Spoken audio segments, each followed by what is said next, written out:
Good morning, YouTube. Thanks for tuning in to Vinny the Handyman. I appreciate everybody supporting my channel. We're getting close to 100 subscribers, on our way to 1,000. So thank you for those who have followed me and recommended my channel. So with that said, we're going to go ahead and talk about fire blocking. I know this video is a little different. I wanted to go over a picture with you guys so you can kind of see what we're going to be installing today. So you've probably built out your basement, or you're getting ready to, and the inspector said, I have to fail you because your fire breaks or fire blocking is incorrect, or it's not up at all. So basically we're just going to kind of go over fire blocking so you guys can have an understanding of what it really is, what it entails, why you need it.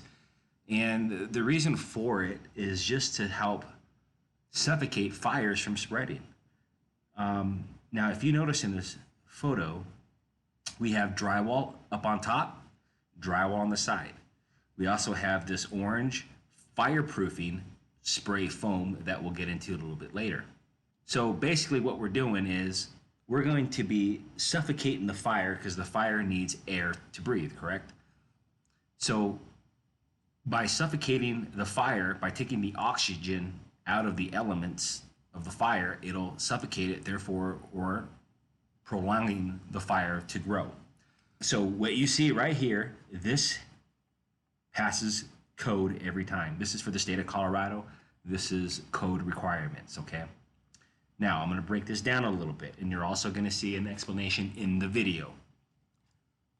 So, we put drywall up top and drywall on the side. You could also use plywood. Now, this top plate right here that you see, only this needs to be in every cavity of the wall. These are for only perimeter walls, not your interior walls, so like your bathroom and stuff. This is just the perimeter, okay? So, then we have our vertical fire breaks.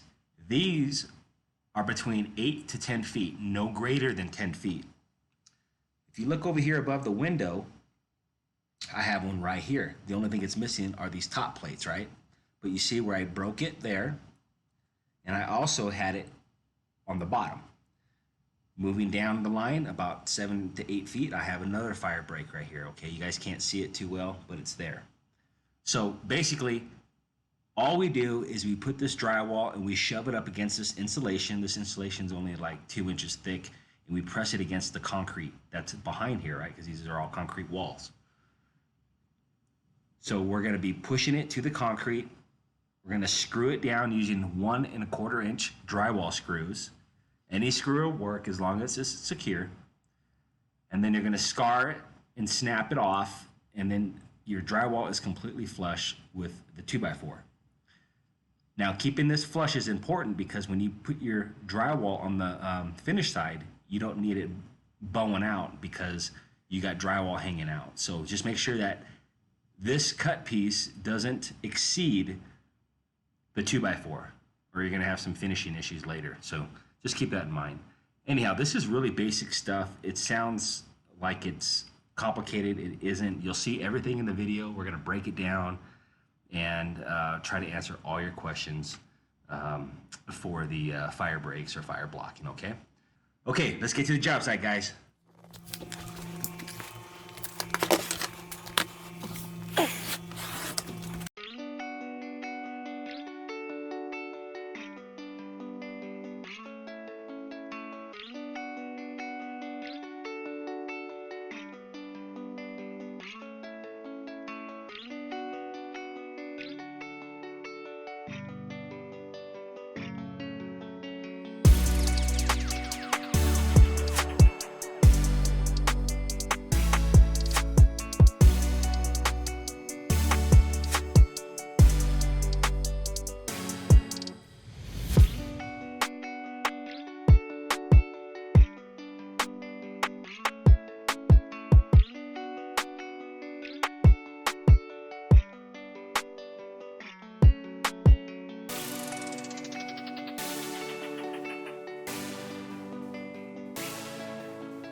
Firebox foam spray. This is approved with the building department. You can get it at any big box store. And again, it is great stuff, okay?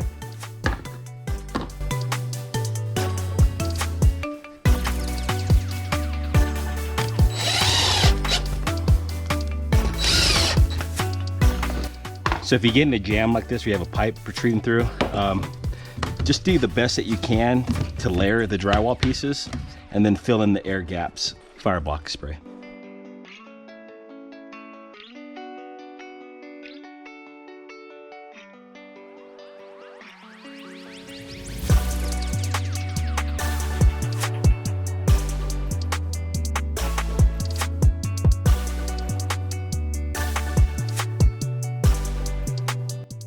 Okay, if you guys have a pipe that's in the way and you gotta cut around it, so what I do is I just layer my drywall pieces and then I'll use my spray to fill in the air gaps, and that's completely acceptable with the building department.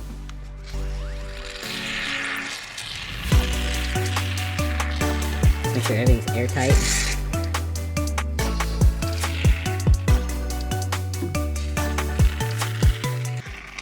Now on these joints, you have to hit the ends of the drywall because you don't want any air to get through. So if you patch it like that. All right, so I'm sure you'll run into that more than once.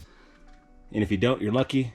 But okay, so to get this orange fire block off, what I recommend is good old-fashioned man glitter. All right, so we'll take some sawdust and we'll rub it on the wound.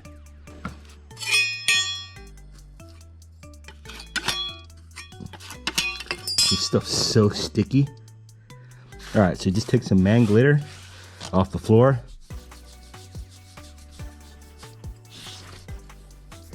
Okay, it kind of looks like a stuffed animal. And just rub it through.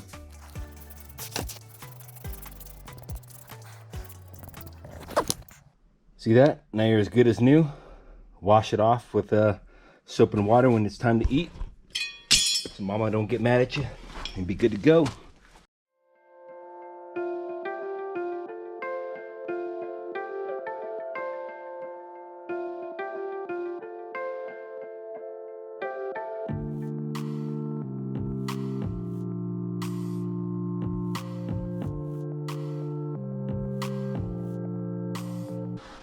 All right, so I cut my piece.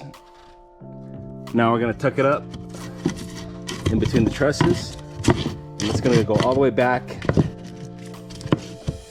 We're gonna push it to the concrete, just like that. We're gonna put a couple screws in here.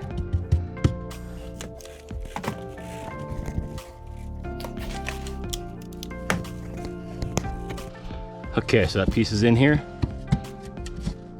All right, we're gonna put some screws in here and pop it like that.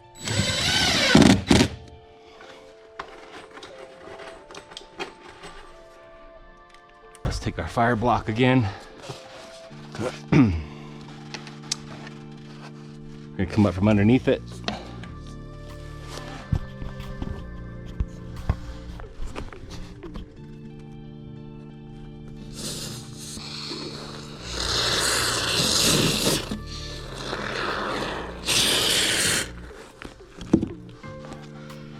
Okay, since it's bad video, I'm just gonna come up from up on top. It might make it easier for you guys to see, but you're getting the general idea.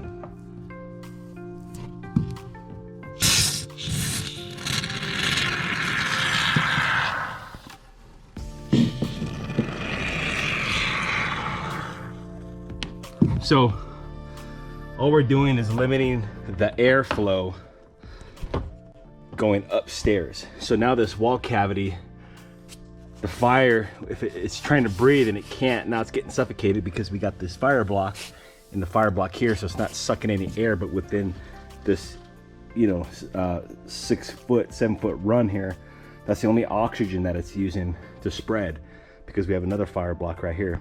Okay, so that's the theory behind this. Now you're gonna put a piece of drywall just like this on every single truss all the way down in the perimeter of the basement. This is only for the perimeter. the interior walls, if you're gonna add a bedroom, a bathroom, that doesn't matter. It's only on your perimeter walls, so that way the fire doesn't come up and through the subfloor, okay? And keep in mind, all this is also fire rated, so you have good fire blocking up here, and now you have limited in here. You know, at the end of the day, the fire is gonna spread, it's gonna spread. I mean, houses burn down in 10 minutes, it seems like anyway, but to cover your butt, do it right, so that way the inspectors can bless your project. All right, so that's our fire block section. Again, fire blocks foam spray. This is approved with the building department. You can get it at any big box store. And again, it is great stuff, okay?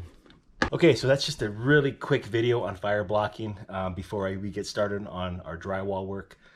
So I just wanted to put this on the internet, so if anybody was curious on how to fire block a basement in Colorado or anywhere else that may require this code, now you have all the tools to do so. So again, you could use drywall or plywood to get this task completed, okay? All right, if you like this video, subscribe, smash that like button, and again, you can find me on Instagram at Vinny the Handyman.